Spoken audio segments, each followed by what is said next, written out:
அஸ்ஸலாமு அலைக்கும் வரஹ்மத்துல்லாஹி வபரகாத்துஹு. அன்பான நண்பர்களே, நல்லோர்களே, இந்திய இறையாண்மையை நேசிக்கக்கூடிய இந்திய குடிமக்களே, தேர்தல் வந்துவிட்டது. நாடு முழுவதும் தேர்தல் திருவிழாக்கள் அரங்கேற்றி வேகமாக வேலை நடந்து கொண்டிருக்கிறது.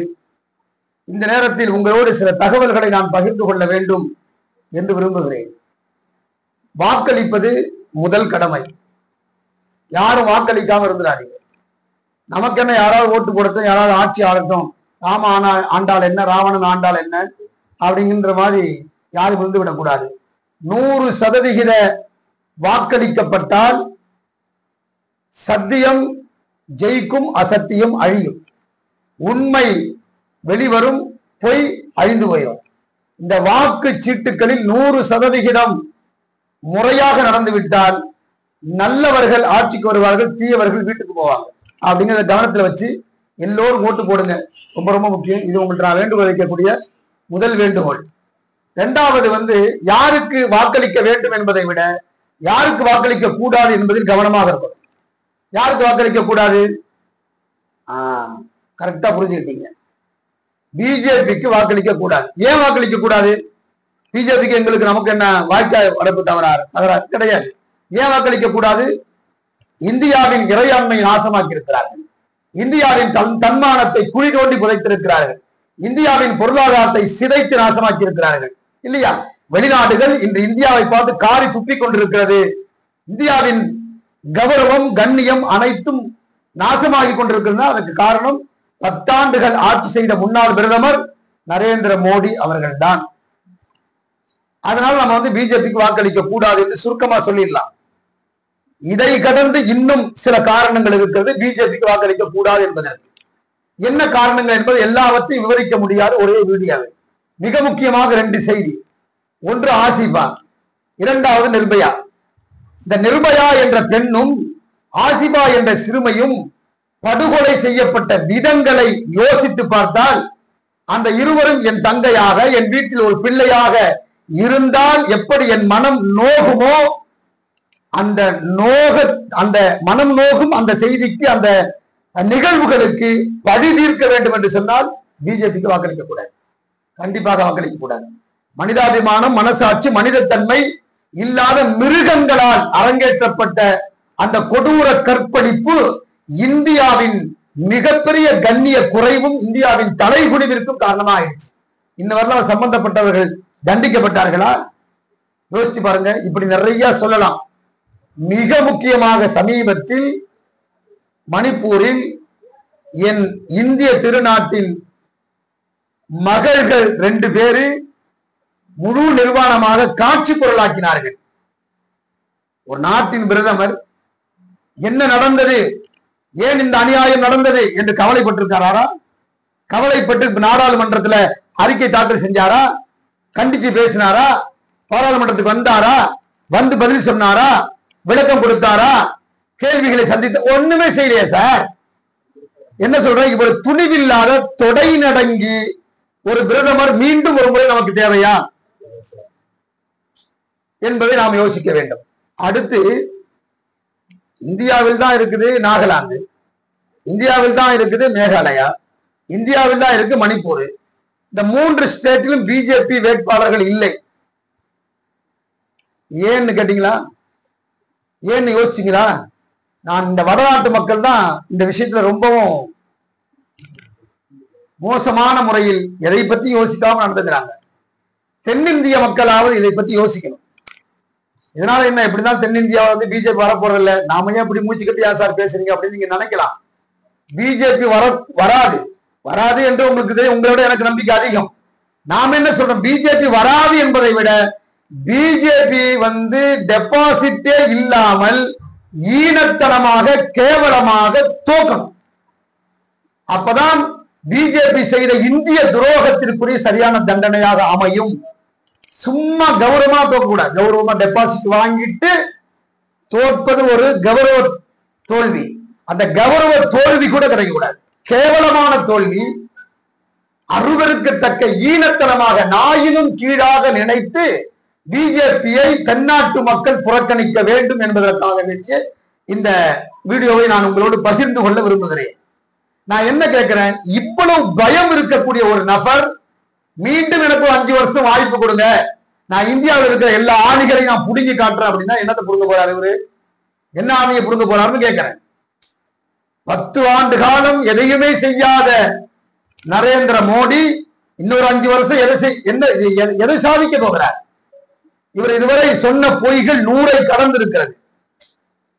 28 பைசா மோடி தமிழ்நாட்டை வஞ்சித்தார் என்பது மட்டுமில்லை, தமிழக மக்களை கேவலமாக பேசிய நிர்மலா சீதாராமன் மீண்டும் இந்த தேர்தலிலும் நிக்கல. 2 தேர்தலில் நிக்காம, தேர்தலையே சந்திக்காம மாநிலங்களவையிலிருந்து தேர்வு செய்யப்பட்டு நிதியமைச்சர் ஆகிறாங்க. உலகத்துல இது மாதிரி ஒரு கேவலமான நிதியமைச்சர் எங்காவது இருப்பாங்களா? எங்கேயாவது நடக்குமா இது? ஏங்க, தேர்தலே சந்திக்காத ஒரு பெண்ணுக்கு நிதியமைச்சரா?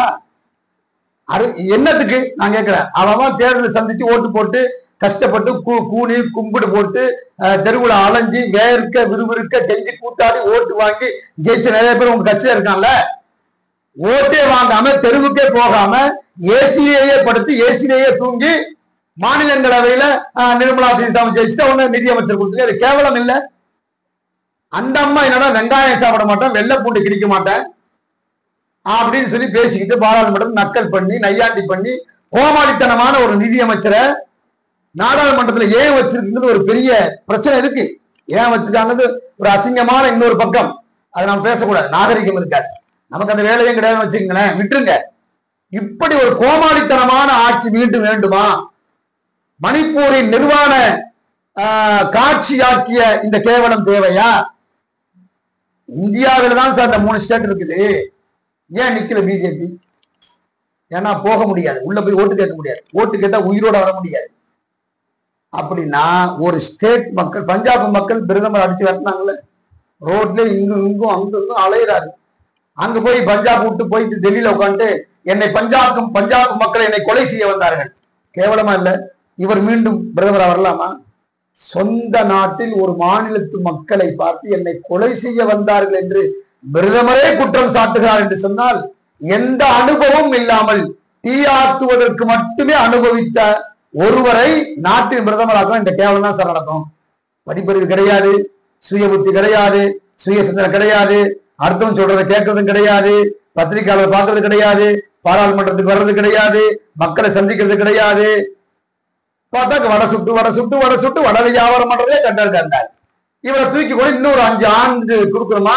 இவருக்கு இந்தியாவுக்கு எல்லா ஆணையும் இவரு கொடுக்க போறாராம். தயவு செய்து மீண்டும் யோசியுங்கள், நன்றாக யோசியுங்கள்.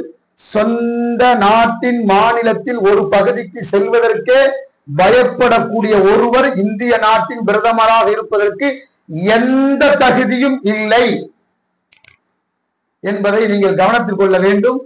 அது சம்பந்தமான ஒரு வீடியோ வருவதை பார்த்துருங்க, அதுக்கு பேர் தொடர்ந்து பேசலாம். நாடாளுமன்ற தேர்தலுக்கான முன்னேற்பாடுகளை மாநிலம் வாரியாக மேற்கொண்டு வரும் பாரதிய ஜனதா கட்சி கட்சிகளுடன் கூட்டணி அமைத்து வேட்பாளர்களை அறிவித்து வருகிறது. ஆனால் வடகிழக்கு மாநிலங்களான மேகாலயா, மணிப்பூர் மற்றும் நாகாலாந்திற்கு பாஜக வேட்பாளர்கள் இன்னும் அறிவிக்கப்படவில்லை.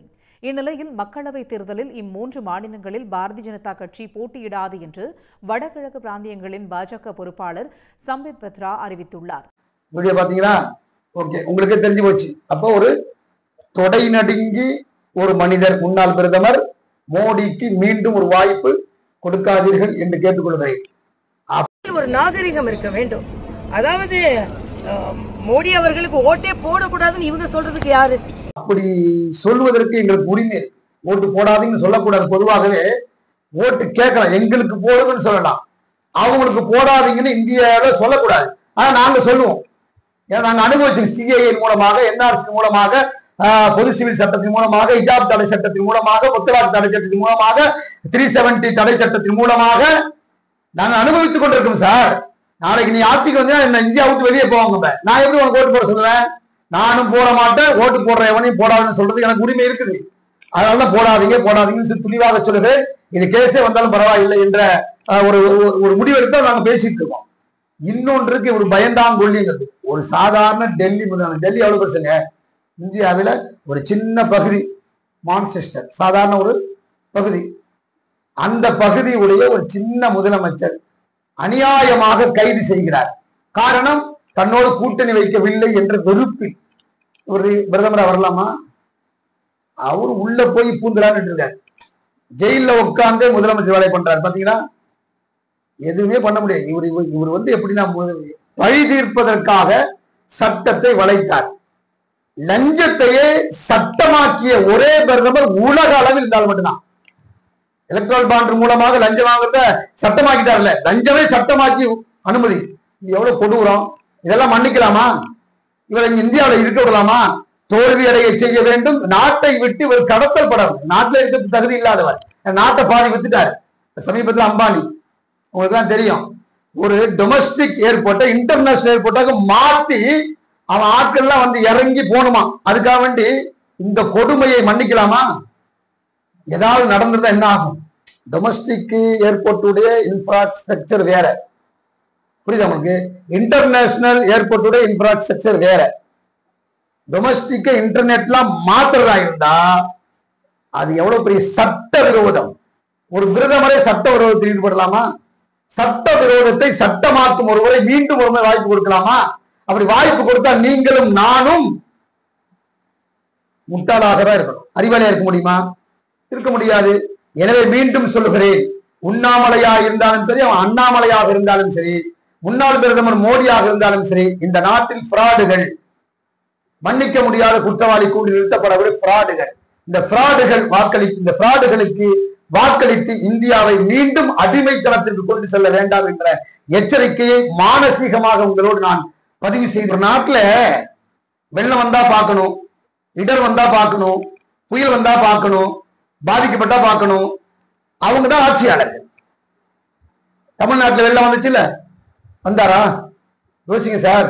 தென்னாட்டு இந்தியர்கள் இந்நாட்டை காப்பதற்கு இவருக்கு வாக்களிக்க கூடாது. இவர்னா யாரு? 52 இன்ச்சு 28 பைசா நரேந்திர மோடி என்ற முன்னாள் பிரதமர். இன்னைக்கு அவர் பிரதமரே கிடையாது இல்ல. அதனால நாங்க என்ன வேணாலும் பேசுவோம் சார்.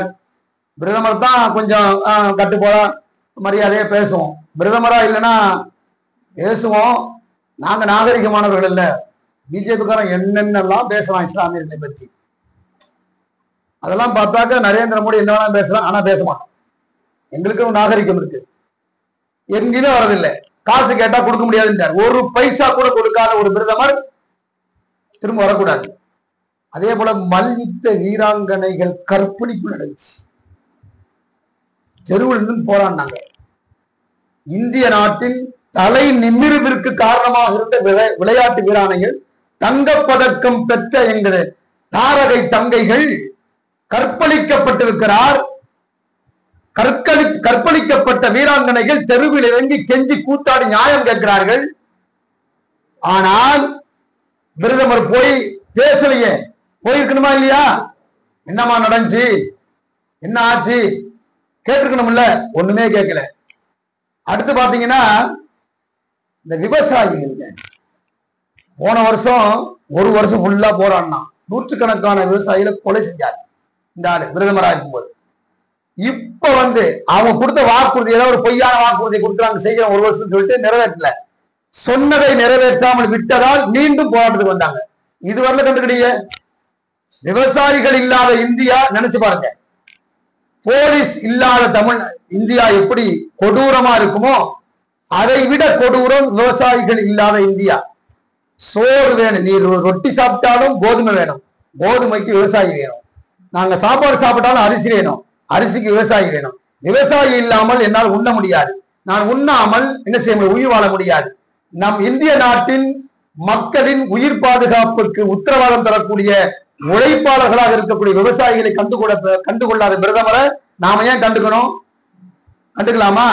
கண்டுக்க கூடாது. யோசித்து வாக்களிக்க வேண்டும் என்று கேட்டுக்கொள்கிறேன். இதை வந்து எந்த இடத்துல ஜாயின் பண்ணுறதை எனக்கு அனுப்பு. நான்